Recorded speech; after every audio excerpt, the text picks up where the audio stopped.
Assalamualaikum warahmatullahi wabarakatuh. Keadaan kegawat daruratan sering terjadi di sekitar kita, sehingga kita sangat membutuhkan kemampuan untuk penanganan pertama dari kegawat darurat. Di sini saya akan mencoba menjelaskan prinsip-prinsip dari basic life support. Nah, di sini basic life support itu merupakan sebuah langkah-langkah bagaimana kita, apa yang harus kita lakukan apabila kita menemukan ada permasalahan kegawat daruratan. Di sini saya akan memberikan contoh pertama. Di sini ada seorang laki-laki yang tidak sadarkan diri di gedung kedokteran di lantai 4.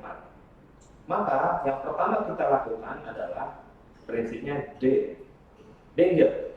Amankan kita dan pasien dari lokasi yang berbahaya.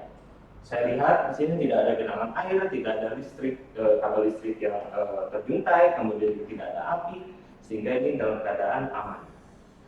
Lalu setelah D kita pegang, lalu kita lanjutkan ke pemeriksaan respon dari pasiennya. Memeriksa respon dari korban dengan cara menepuk pundak dengan keras tanpa menggoncang-goncangkan tubuhnya. Seperti apa caranya? Pak, bangun Pak, bisa dengar suara saya Pak. Apabila pasien sadar, korban tersebut sadar, mengerang-erang dan bisa berbicara, maka kita harus merubah posisi pasien dan menenangkan pasien ya, supaya istirahat dulu karena dia sedang tiba-tiba tidak sadar. Namun kalau misalnya dia tidak sadar, maka kita harus memanggil bantuan. Pak, ini ada yang nggak sadar, tolong teleponin ambulans ya 119, bilang bahwa sudah ada korban yang tidak sadar.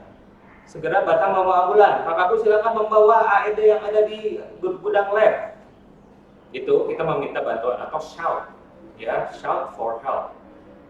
Lalu kemudian ketika dia tidak sadar, kita lakukan pemeriksaan nadi di sekitar arteri karotis di sini, medial dari sternocleidomastoid, dan sekaligus kita melihat apakah dia bernafas atau tidak. Apabila dia tidak terdapat nadi, maka kita harus langsung melakukan resusitasi jantung dan paru. Namun, apabila korban kita rasakan ada denyut nadinya, tapi dia tidak bernafas, maka kita tidak melakukan kompresi dinding dada, tapi kita memberikan bantuan nafas buatan.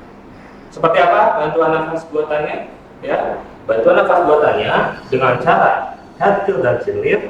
Ingat tadi bahwa tidak ada danger di korbannya, tidak ada dugaan dari trauma leher, ya, sehingga kita bisa melakukan head tilt dan chin lift, ya, posisi menghidup, jadi seperti ini, ya, diusahakan agar tetap lurus. Lalu kemudian kita tutup hidungnya, lalu kita berikan nafas dengan frekuensi 12 kali per menit. 12 kali per menit artinya dari selang satu nafas ke nafas yang lain itu dalam waktu selang 6 detik. Seperti apa cara menghitungnya? Seperti ini, head tilt, chin lift, buka mulutnya, kita berikan nafas, mata kita melihat ke dinding dada dan lihat apakah bergerak atau tidak dinding dadanya. 1, 1000, 2, 1000, 3, 1000, 4, 1000, 5, 1000, 1.000 dan seterusnya. Berikan selama 2 menit.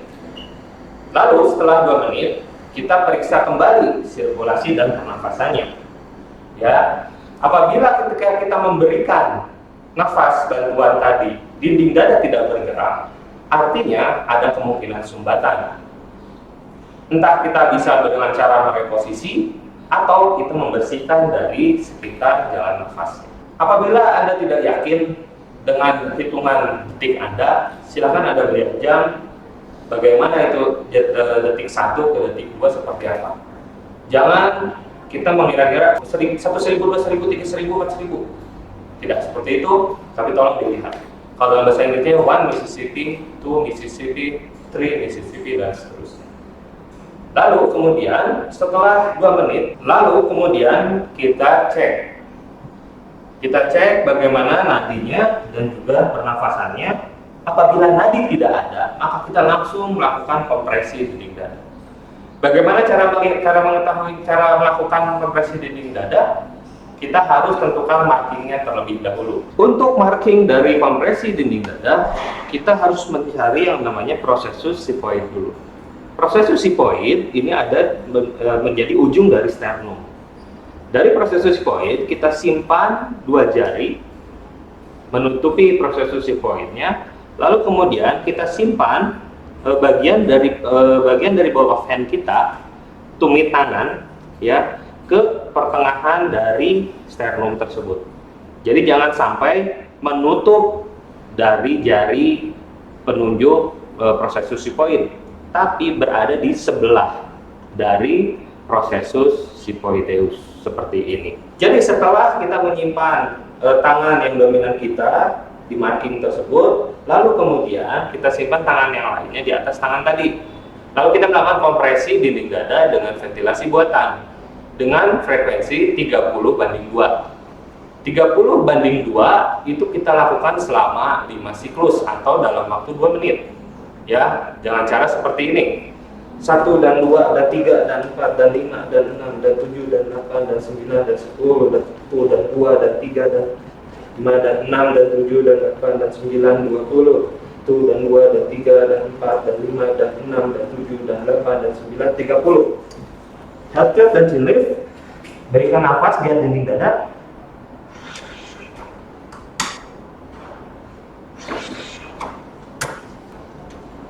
Satu dan 2 dan 3 dan 4 dan 5 dan 6 dan 7 dan 8 dan 9. Lakukan selama 5 siklus atau dalam waktu 2 menit.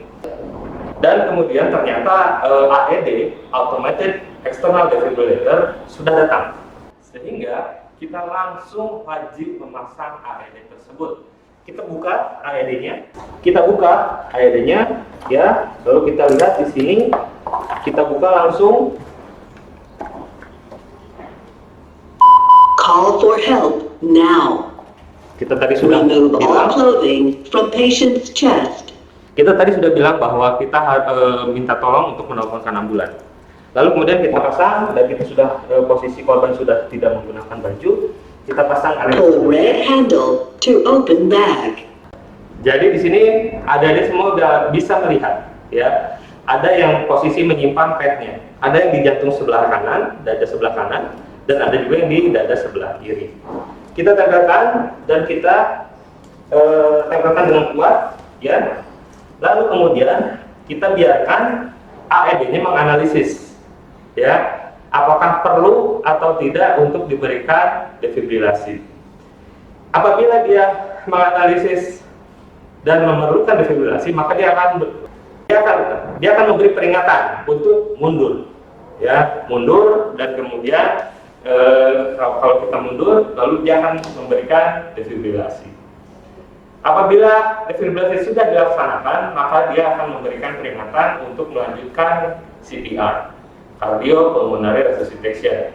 Ya, kita lanjutkan kemudian CPR-nya, ya, dengan cara tadi masih sama 30/2 sebanyak 5 siklus dalam waktu 2 menit. Periksa ulang dari nadinya, ya. Kemudian apabila nadinya ada, maka kita periksa dengan pernafasannya bagaimana. Ternyata ada, kemudian kita coba untuk bangunkan. Pak, bisa bangun, Pak? Ternyata dia belum bisa bangun, artinya kita berikan dia dalam posisi recovery. Posisi recovery boleh ke kanan, boleh ke kiri, karena dia bukan wanita hamil. Yang penting ke samping, ya. Nah, setelah kita berikan ke samping, maka kemudian kita suruh tunggu, dan kita tunggu setiap 2 menit kita evaluasi ulang sampai ambulans datang. Itulah prinsip-prinsip ketika kita melakukan pertolongan pertama, ya. Jadi adik-adik semua bisa berlatih dan bisa melihat dari video ini. Apabila ada pertanyaan, jangan ragu untuk bertanya, ya. Buku manual itu merupakan salah satu buku pedoman yang harus dipegang, dan tadi itu adalah cara-caranya seperti apa. Ingat, AED itu adalah peralatan dasar yang harus ada di setiap gedung. Jadi pertama kali tadi kita harus shout for help dan aktivasi dari sistem ARD. Itu saja. Mohon maaf apabila ada kesalahan. Semoga bermanfaat. Wassalamualaikum warahmatullahi wabarakatuh.